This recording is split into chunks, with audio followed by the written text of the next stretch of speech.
मैं मेरे आराध्य श्री लक्ष्मी नारायण को कोटि कोटि प्रणाम करती हूँ। मैं उनको कोटि कोटि नमस्कार करती हूँ। आइए दोस्तों, आज मैं बात करती हूँ हिंदू धर्म में विवाह के पश्चात आखिर सुहागिन स्त्रियाँ कांच की ही चूड़ियाँ क्यों पहनती हैं, और इसके साथ ही सुहागिन स्त्रियों को चूड़ियों को पहनते समय किन बातों का ध्यान रखना चाहिए, और ऐसी कौन सी गलतियां हैं जो भूल कर भी नहीं करनी चाहिए। चूड़ियां जो हैं वो कांच से बनती हैं, यानी कांच का संबंध बुध ग्रह और शुक्र ग्रह से होता है। बुध ग्रह और शुक्र ग्रह दोनों ही हमारे जीवन में सुखद परिणाम देते हैं और मांगलिक कार्यों को करने में सक्षम होते हैं। क्या आपको पता है दोस्तों, कांच जो है वो मिट्टी से बनता है। जी हाँ दोस्तों, कांच को मिट्टी और मैग्नीशियम को एक साथ गर्म करने से, मोल्ड करने से बनाया जाता है। उसके बाद उन्हें चूड़ियों का आकार दिया जाता है। हमारे बड़े बुजुर्ग हमेशा ही कहते हैं कि हमें अपनी मिट्टी को हमेशा ही चूम कर रखना चाहिए, मस्तक से लगा कर रखना चाहिए। हमारी धरती की मिट्टी हमेशा ही हम लोगों को ये याद दिलाती है कि हमें अपनी मर्यादाओं और कर्तव्यों का पालन करना चाहिए। अपनी मर्यादा में रह के कर्तव्यों का पालन करने से हमें सांसारिक सुखों की प्राप्ति होती है। लेकिन दोस्तों, वीडियो में आगे बढ़ने से पहले मैं आप लोगों से रिक्वेस्ट करती हूँ, यदि आप लोग चैनल पर नए हो तो मेरे चैनल को सब्सक्राइब कर लो, वीडियो को लाइक कर दो और कमेंट बॉक्स में एक प्यारा सा कमेंट कर दो। हमारे हिंदू धर्म में 16 तिथियां हैं अमावस्या और पूर्णिमा को लगाकर, इसीलिए हमेशा ही इस सुहागन स्त्रियों को अपने हाथों में 8 चूड़ियां पहननी चाहिए, यानी हमेशा ही 16 तिथियों को धारण करना चाहिए। चूड़ियों का संबंध बुध ग्रह और शुक्र ग्रह से होने के कारण मां लक्ष्मी की प्राप्ति होती है। जब भी हम अपने हाथों में कांच की चूड़ियों को धारण करते हैं तो हमारे हाथों में चूड़ियों की खनखनाहट आती है। इससे मां लक्ष्मी अति प्रसन्न होती है। हमारे घर की नकारात्मक ऊर्जा बाहर हो जाती है। हमारे घर में 2 लक्ष्मी का वास होता है, एक गृह लक्ष्मी और संतान लक्ष्मी। दोनों ही लक्ष्मी हमेशा ही चूड़ियों को धारण करती हैं। इसीलिए मां लक्ष्मी ये शुभ संकेत समझकर हमेशा ही हमारे घर में दौड़ी चली आती हैं। इसीलिए हमेशा ही हमें कांच की चूड़ियों को 8 की संख्या में धारण करना चाहिए। चूड़ियाँ जो हैं वो सुहाग की निशानी बताई गई हैं। 16 श्रृंगार में से एक चूड़ियों का भी श्रृंगार है। चूड़ियाँ वैवाहिक जीवन के बाद स्त्रियों की सुंदरता की और बढ़ा देती हैं। दोस्तों, तो आप लोगों को समझ में आ गया होगा कि आखिर कांच की ही चूड़ियाँ शादी के बाद क्यों पहनी जाती हैं। इसके साथ ही अब मैं बात करती हूँ कि चूड़ियों को पहनते समय हमें किन किन बातों का ध्यान रखना चाहिए और कौन सी ऐसी गलतियाँ हैं जो भूल कर भी नहीं होनी चाहिए। चूड़ियों के संबंध में सबसे पहले तो मैं यही राय देना चाहूँगी, यदि आप सुहागन स्त्री हैं तो आप चूड़ियों का दान करें। दान में आप लाल रंग की, हरे रंग की, पीले रंग की चूड़ियों का दान कर सकते हैं, क्योंकि दान करने से हमें हमारे सुहाग में सौभाग्य खंड की प्राप्ति होती है। चूड़ियाँ पहनने के पीछे एक वैज्ञानिक तर्क भी होता है। जब हम लोग अपने हाथों की कलाई में चूड़ियों को पहनते हैं तो हमारे हाथ की नाभि को वो शीतलता प्रदान होती है, क्योंकि कांच जो है वो हमेशा ही शीतल रहता है, शीतलता को प्रदान करने वाला है। तो हमारे शरीर की नाभि को ठंडा रखती है। इससे हमारे शरीर को वो स्वस्थ रखने में ही सहायक होती है। तो वैज्ञानिक तर्क एक ये भी होता है चूड़ियों का पहनने का। हमारे बड़े बुजुर्ग चूड़ियाँ या इत्यादि जो भी कार्य करते हैं उनके पीछे बहुत ही सुंदर तर्क छुपे होते हैं। तो हमें अपनी परंपराओं के साथ हमेशा ही रहना चाहिए। सुहागन स्त्रियां हमेशा ही याद रखें, जब भी वह अपनी चूड़ियों को पहन रही हों तो कभी भी उनका मुख दक्षिण दिशा में नहीं होना चाहिए, क्योंकि दक्षिण दिशा में अशुभ का संकेत मिलता है।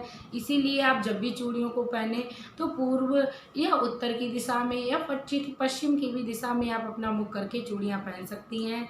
चूड़ियों को कभी भी मंगलवार के दिन या शनिवार के दिन मार्केट से खरीद कर नहीं लानी चाहिए। चूड़ियाँ हम लोग जब भी अपने घर में एक खरीद कर लाएं तो सबसे पहले हम लोग कवारी कन्या के हाथ में डालकर उन्हें कुछ मीठा खिलाकर अपनी चूड़ियों को झूठा करके रखें तो अच्छा रहता है, क्योंकि ऐसा करना शुभ होता है। चूड़ियों को पहनते समय हमें अपने मन में किसी के लिए क्रोध नहीं होना चाहिए। जब भी हम अपनी चूड़ियों को हाथों में डालें तो हमारे मन में माँ गौरी का ध्यान होना चाहिए, क्योंकि ऐसा करने से माँ गौरी हमारे सुहाग को हमेशा ही अमर और अखंड रखती हैं। माँ गौरी की पूजा करने से हमारा सुहाग अमर हो जाता है। और सबसे ध्यान देने योग्य बात तो ये है कि जब भी हम अपने हाथों में चूड़ियों को पहने तो चूड़ियाँ किसी भी प्रकार से खंडित ना हो, टूटी ना हो, क्योंकि टूटी और खंडित चूड़ियाँ पहनने से हमें अशुभ परिणाम मिलता है। क्योंकि टूटी हुई चूड़ियों को हमेशा ही हमें अलग अपने स्थान से रखना चाहिए। जब भी हमारी चूड़ियाँ यूजलेस हो जाती हैं तो हमें अपनी चूड़ियों को डस्टबिन में या कहीं कचरा के स्थान पे नहीं डालना चाहिए। हमें अपनी चूड़ियों को एक अपनी अलग जगह पर इकट्ठा करके रखना चाहिए, क्योंकि ऐसा करने से हमें सौभाग्य अखंड का भाव रहता है। और हमेशा ही हमें अपनी चूड़ियों को अच्छी तरह सजो कर रखना चाहिए, क्योंकि सजो कर रखने से माँ गौरी बहुत ही प्रसन्न रहती हैं।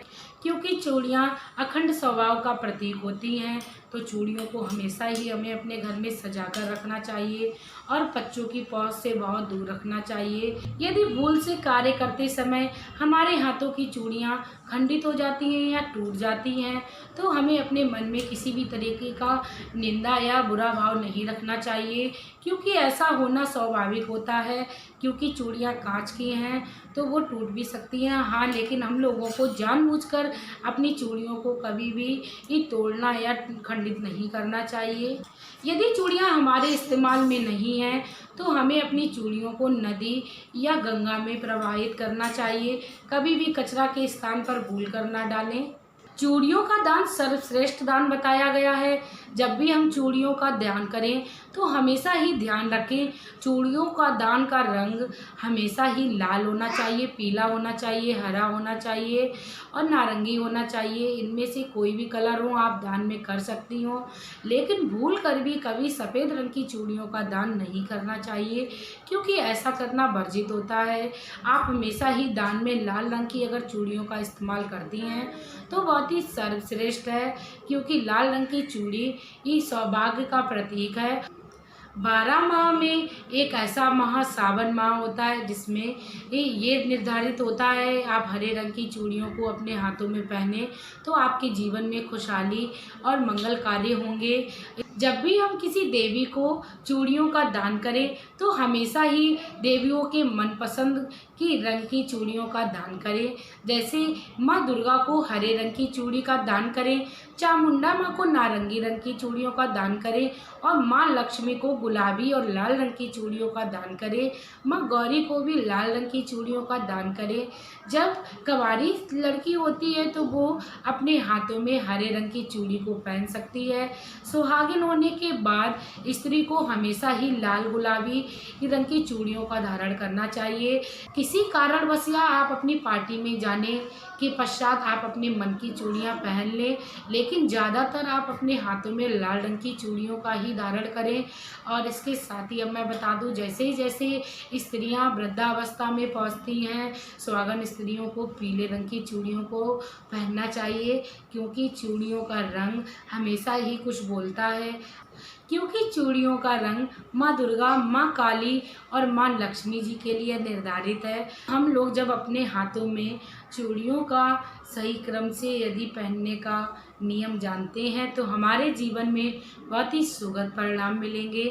तो दोस्तों, यदि आप लोगों को मेरी ये चूड़ियों से संबंधित जानकारी अच्छी लगी हो तो प्लीज़ आप लोग मेरी ये वीडियो अपने प्रियजनों और अपने दोस्तों में शेयर करें, क्योंकि आपका एक कदम लोगों के जीवन में सुखद परिणाम और सुखद बदलाव को देंगे।